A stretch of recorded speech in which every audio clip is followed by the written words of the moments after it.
Hi everybody, it's Cheryl. You made it to Cheryl's place. I'm so happy you could pop on by. Oh, excuse me. So I'm not a person that likes to, I don't know. I like to be honest, so I don't like to, what's the word? I'll just give an example. I'm like, oh, I'm not going to tell you everything about Rick because it's his life, things.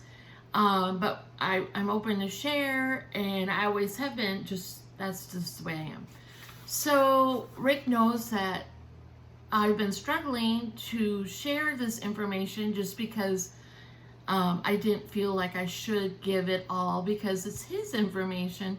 So I asked him if he cared if I shared everything, because he knows he's more quiet and I'm more open, and so he has given me permission to talk about everything that's going on because it's just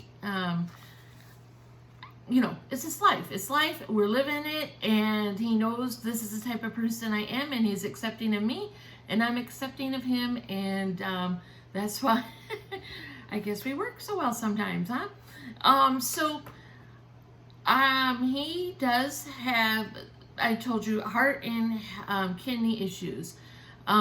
He's also a type 2 diabetic. So I'll talk about these three things. There's other things, but these are the main components that are going on. When he was a little kid, they called it a heart murmur. They said he had a heart murmur. He had tests. They're like, oh, it's just a little heart murmur. He could do sports. He could do anything. He played sports and was on teams and all that stuff as a young guy. And then I think it was his 40s, late 30s, early 40s is when we found out he was type 2 diabetic. So that's why I know a lot of things about keto and, ins and outs of diabetes. There's all different kinds of things that go on, and, very comfortable with helping somebody or the knowledge of, issues with diabetes, type 1 or type 2, because I do have family members that are type 1. So then life is going on, we're doing things. And then when we all hit that, 50s, they say you should have a colonoscopy. But I think Rick was late 40s when he had it done. And so the test went great, but the physician said that his heart rate went down really low with that slight sedative they give you to do the procedures. So he should check a heart doctor out. So we did, and that heart murmur, we found out, is the left lower part of his heart doesn't pump properly. And at that time, he was at 40 to 45% active, or what's the word I want to use? The ability for it to work. And the ventricle is of your normal range is 55%. So he was 5 to 10% lower on any given day, and so eventually they started Rick on some heart medication. And so doing life, we're doing things, but then he wasn't always feeling great, and so he would talk to his doctors. He says, I think I need different heart medicine. I'm not always. He was like maybe feeling dizzy, not as bad. I don't remember all the symptoms, but I just know he wasn't always every day feeling the best, and it would spur on once in a while, or it would last a little bit. And they're like, maybe they'd switch medicines or lower dose, higher dose, whatever. And so this was going on for back and forth for a while, and he kept saying, I don't feel good, I don't feel good. And then because it does say on the heart medicine it can affect other parts of your body. And it so happened after Rick got COVID in a year and a half ago in January, he got it really bad. We did get the vaccines, which I believe in my heart saved his life, because you would have seen what he went through. He had to go to the hospital 3 times. The first time was he couldn't keep his blood sugar up. Or no, excuse me, it was high. It got up into the 500s. He couldn't keep it low. So he was in the hospital for that during the COVID. They got that all cleared up. Then the coughing started, and it was his stomach would concave in, and I mean his whole body was fighting this coughing. And so we went in, and they said, "Oh, you're in heart failure." His heart went way down low, so he was in for that. And then all of a sudden he just started getting really, really sick. We had to go back for a third time, and that's when we found out his kidneys were in failure. So then after he healed up from COVID, he got a different heart doctor. He's on different heart medications. He's seeing kidney specialists. He has a new kidney doctor, the one he personally had previously, to have probably the best bedside manner. And a lot of them don't, just because they're also surgeons, and not saying anything bad about surgeons, but surgeons have to be very confident in what they do in their career, because they are going to operate on bodies, and they need to have that confidence to, make sure the surgery is successful. So sometimes they don't always have the bedside manner for a doctor visit. So, but now he has new doctors. They got him on, the best plans possible. But since he is at bad kidneys, it's down to, after COVID, after all the tests were run, he was at 20% operation with his kidneys. And his heart, the left lower part, was at 30 to 35%. So that's what has been going on for a year and a half now. So he had all those, I don't know what particular tests, but the tests to find out where his kidney level is at. So that's at 18% right now. So I think, but I don't know. I'm not familiar with this. So I think for a year and a half, I think that's pretty good that it's only gone down 2%. So it's at 18%. The new doctor's finally given us more information that we know what to expect and what's going on. So once Rick hits 10% on kidney function, that's when dialysis starts. And you can live a long time on dialysis. If anyone out here wants to comment, well, why can't he be put on transplant? He can't. He can't be put on transplant because of the bad heart and type 2 diabetes and some of his other things going on. So he is not a good candidate. He cannot be put on a transplant list.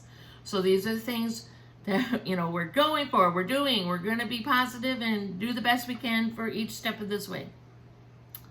He had a PET scan last week because he's been having some stress tests, and they're saying, oh, you're still at 30% operational on your lower heart. Well, the PET scan has shown that it's not where he's at. He's at 17%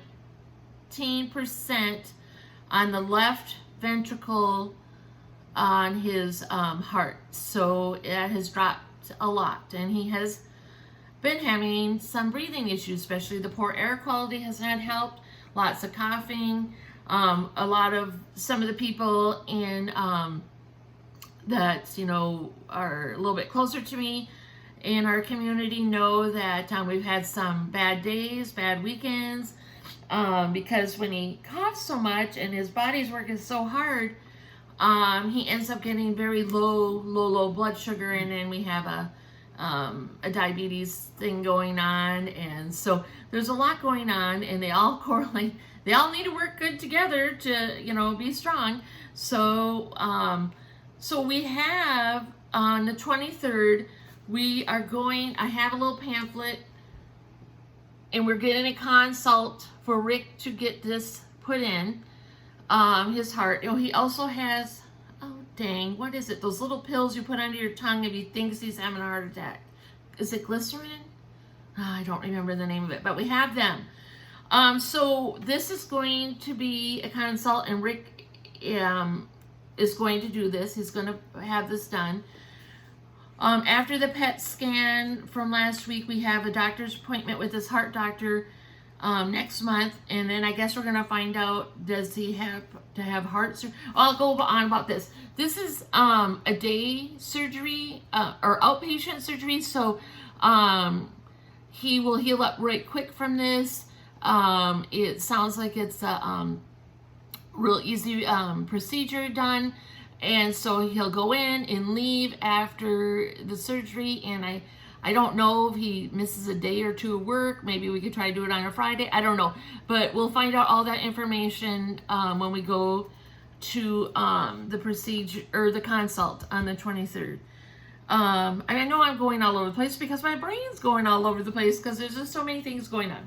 So sorry if I'm getting you off track, because I'm just off track. So we're all off track together in this scenario here. So the PET scan. So next month we go to the doctor for his heart, for the results of the PET scan. We will find out.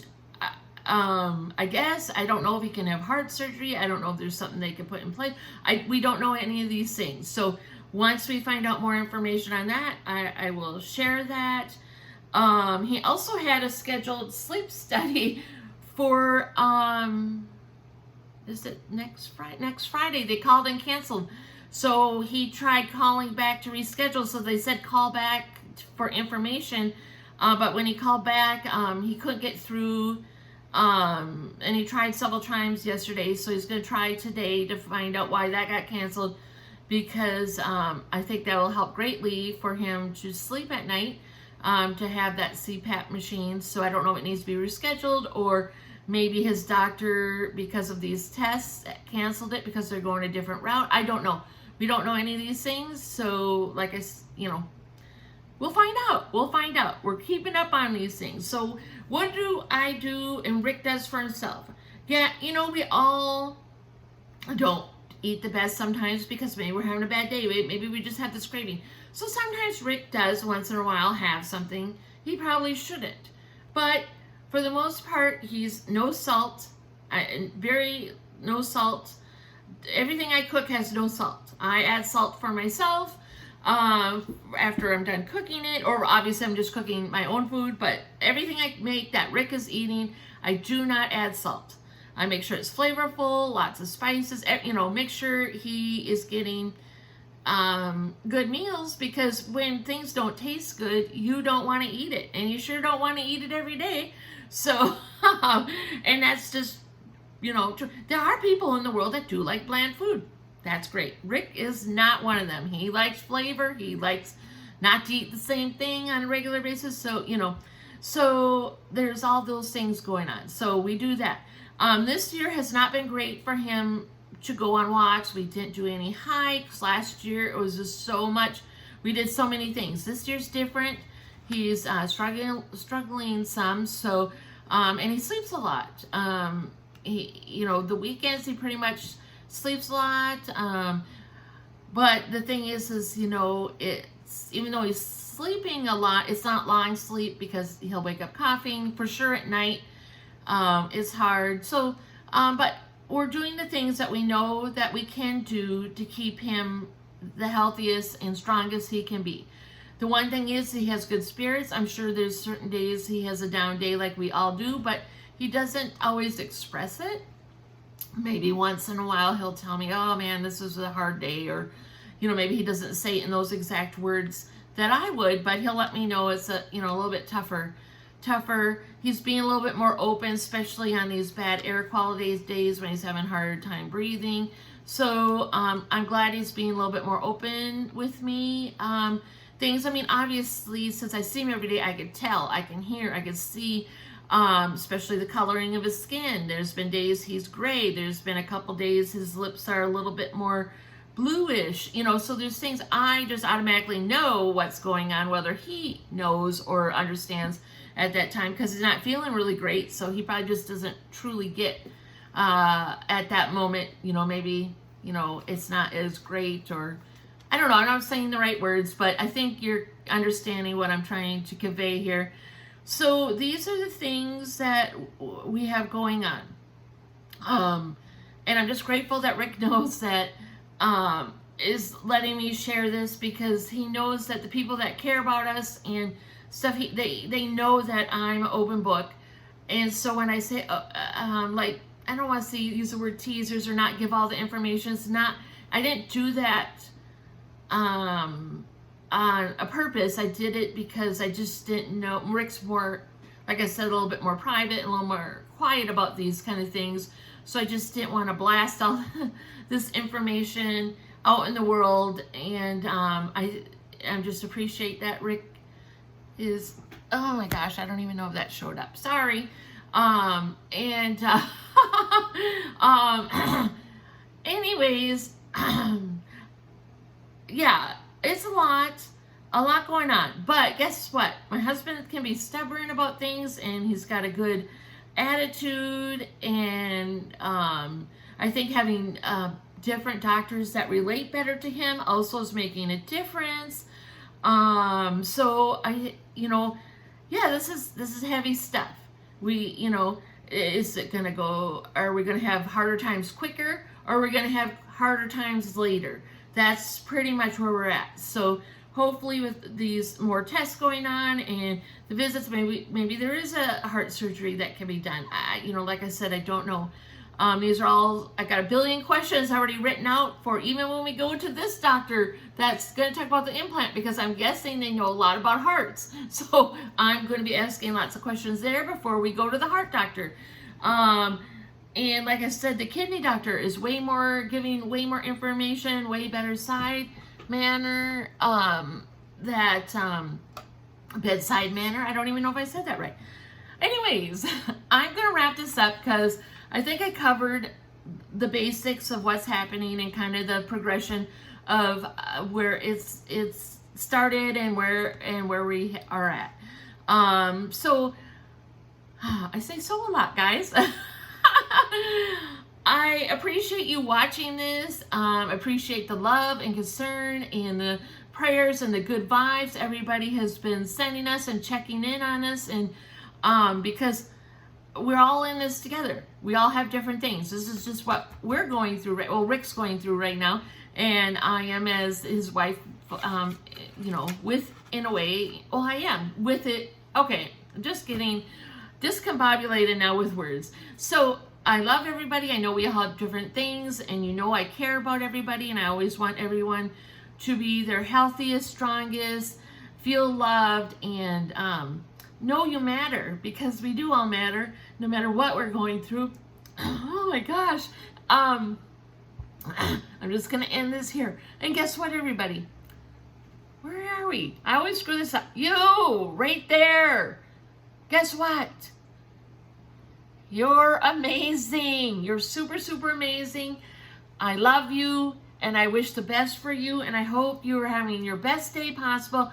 And take care and check in, because some people, they just don't share what they're going through, and it's good to check in with people, because we all got something going on, whether it's health, work, family, it could be anything. So check in. People always need to know they're loved and cared for. All right, take care. You're amazing. I love you. Wishing you the best.